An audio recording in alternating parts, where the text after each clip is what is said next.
మానవుడు ఎంతో అభివృద్ధి సాధిస్తున్నాడు. టెక్నాలజీ రంగంలో కూడా ఎంతో పురోగతిని సాధించాం. మనిషి అంతరిక్షంలోకి వెళ్తున్నాడు, అంతే సేఫ్గా తిరిగి వస్తున్నాడు. ఇంత మేధో సంపత్తి మన సొంతం అయినప్పటికీ ఈ భూమి మీద మాత్రం మానవులకి అనుమతి లేని ప్రదేశాలు కొన్ని ఉన్నాయి. అవి ఏంటో ఈ వీడియోలో తెలుసుకుందాం. మ్యాటర్లోకి వెళ్లే ముందు మీరు నా ఛానల్ని సబ్స్క్రైబ్ చేసుకోకపోతే వెంటనే సబ్స్క్రైబ్ చేయండి. ఈ వీడియోని చివరి వరకు చూసి మీకు నచ్చితేనే లైక్ చేయండి. మీరు చేసే ప్రతి ఒక్క లైక్ కూడా నాకు ముందు చేసే వీడియోలకి మంచి మోటివేషన్లా ఉంటుంది. ఏరియా 51 ఇది ప్రపంచంలోని అత్యంత రహస్యమైన ప్రదేశాలలో ఒకటి. ఈ ప్రదేశం గురించి అనేక కథలు మనుగడలో ఉన్నాయి. ఇది అమెరికాలోని నెవడాలో కలదు. వాటిలో ముఖ్యంగా ఇక్కడ ఫ్లయింగ్ సాసర్స్ రాకపోకలు జరుగుతాయని, అలాగే ఏలియన్స్ ఈ ప్రాంతానికి వచ్చి వెళ్తుంటారని ఇలాంటివి ఎక్కువగా వినిపిస్తాయి. అలాగే ఇక్కడ ప్రభుత్వం ఈ ప్రదేశంలో అమెరికా మిలిటరీకి సంబంధించి కొన్ని రహస్య పనులు జరుగుతాయని, ఇంకా అమెరికా ఎయిర్ బేస్కి సంబంధించి కొన్ని ప్రయోగాలు కూడా జరుగుతాయని తెలుపుతుంది. ఇది 1955లో ప్రారంభించబడింది. అప్పట్లో దీన్ని అమెరికా మిలిటరీకి సంబంధించిన కొన్ని యాక్టివిటీస్ చేస్తుండేవి.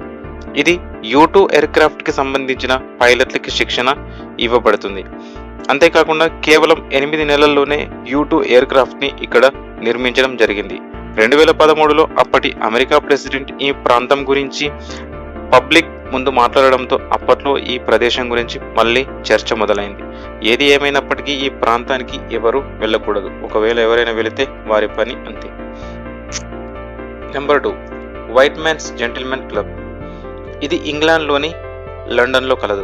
ఇది కేవలం లండన్లో మాత్రమే కాదు, ప్రపంచవ్యాప్తంగా ఉన్న క్లబ్స్లో ఇది టాప్ 3 పొజిషన్లో ఉంటుంది. ఇందులో ఉండే సభ్యులందరూ కూడా అత్యంత ధనవంతులే. సాధారణ మనుషులకు ఇందులో సభ్యులుగా ఉండే అవకాశం లేదు. అంత రిచెస్ట్ క్లబ్ ఇది. దీన్ని 1674లో నిర్మించారు. అప్పటి నుండి ఇప్పటి వరకు ఇది అలాగే సీక్రెట్గా మెయింటైన్ చేయబడుతుంది. అంతేకాకుండా ఈ క్లబ్లో మగవారు మాత్రమే సభ్యులుగా ఉండే అవకాశం ఉంది. ఆడవారికి ఇందులో ప్రవేశం లేదు. ఇంకా ఈ క్లబ్లో క్రికెట్ పై పందేలు కాస్తుంటారు. ఆ బెట్టింగ్స్ ఏ రేంజ్లో ఉంటాయంటే వందలు వేల కోట్లలో జరుగుతాయి. ఈ క్లబ్లో ఏం జరుగుతుంది అనేది బయట వ్యక్తులు ఎవరికి తెలియకుండా రహస్యంగా ఉంచుతారు. సాధారణ వ్యక్తులు ఎవ్వరు కూడా ఈ క్లబ్ దగ్గరికి అంటే దరిదాపుల్లోకి కూడా వెళ్ళే అవకాశం లేదు. Number 3, metro 2. ఇది రష్యాలోని మాస్కోలో ఉంది. దీనికి మెట్రో 2 అని పేరు పెట్టడం వెనుక అసలు కారణం ఇది అత్యంత రహస్యమైన అండర్ గ్రౌండ్ మెట్రో టన్నెల్. దీనికి మొదట్లో D6 అనే ఒక రహస్య కోడ్ పెట్టారు. తర్వాత అది మెట్రో 2గా మారింది. ఇది మామూలు టన్నెల్ కంటే చాలా పొడవుగా ఉంటుంది. అలాగే ఇది భూ ఉపరితలం నుండి 200 మీటర్ల లోతులో ఉంటుంది.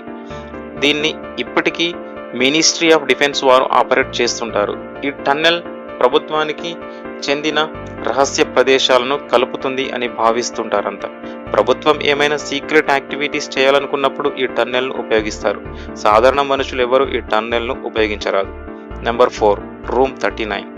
ఈ ప్రాంతం నార్త్ కొరియాలో ఉంది.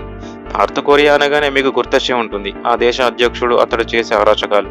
రూమ్ 39 అనేది ఒక రహస్య ఆర్గనైజేషన్. దీంట్లో పెద్ద ఎత్తున ఫారిన్ కరెన్సీ ఉంటుంది. ఈ సంపద మొత్తం కూడా ఆ దేశ అధ్యక్షుడి అవసరాలకు దాచిపెడతారు. దాదాపు ఈ రూమ్లో $5 బిలియన్ దాచబడ్డాయి. ఈ సంపద మొత్తం కూడా ఇల్లీగల్ యాక్టివిటీస్కి మాత్రమే ఉపయోగించబడుతుంది. అంటే న్యూక్లియర్ వెపన్స్ తయారీకి కావచ్చు, లేదా డ్రగ్స్ తయారీకి కావచ్చు, ఇంకా మరేదైనా ఇల్లీగల్ యాక్టివిటీస్ కావచ్చు. ఈ డబ్బు దాచడం వల్లనే ఆ దేశ అధ్యక్షుడు మళ్ళీ అధికారం పొందగలుగుతున్నాడని ఆ దేశ ప్రజలు ఆరోపణలు చేస్తుంటారు. Number 5, Coca Cola recipe vault. Coca Cola ఈ కూల్ డ్రింక్ గురించి ఎక్కువ చెప్పనవసరం లేదు. ప్రపంచవ్యాప్తంగా దీనికి ఎంతోమంది ఫ్యాన్స్ ఉన్నారు. ఎంతోమంది అభిమాన కూల్ డ్రింక్ ఇది. కానీ మీకు తెలుసా, కోకా-కోలా తయారు చేయడానికి కావలసిన ఇంగ్రీడియంట్స్ లిస్ట్ ఇప్పటికీ దాన్ని అత్యంత రహస్యంగా దాచిపెట్టారు. దీన్ని తయారు చేసే వారికి తప్ప ఎవరికి ఈ రెసిపీ గురించి తెలియదు. దాన్ని అంత భద్రంగా దాచిపెట్టడం జరిగింది.